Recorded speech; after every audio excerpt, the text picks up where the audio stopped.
Hello my lovelies, and welcome to the heart of my home. Happiness is a bowl of earthy mushroom soup. Well, depending on which variety you use, of course. Full of therapeutic properties, which you can read about in my blog.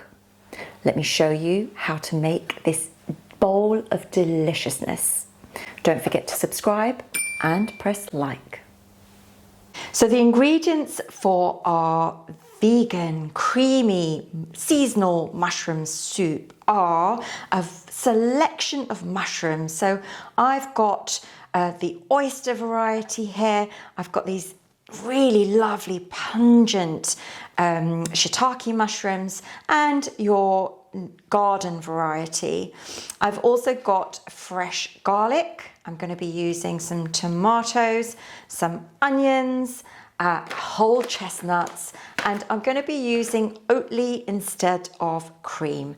And then a selection of herbs. I've got dill, parsley and coriander available, and we'll see where the spices take us. So let's get these ingredients together.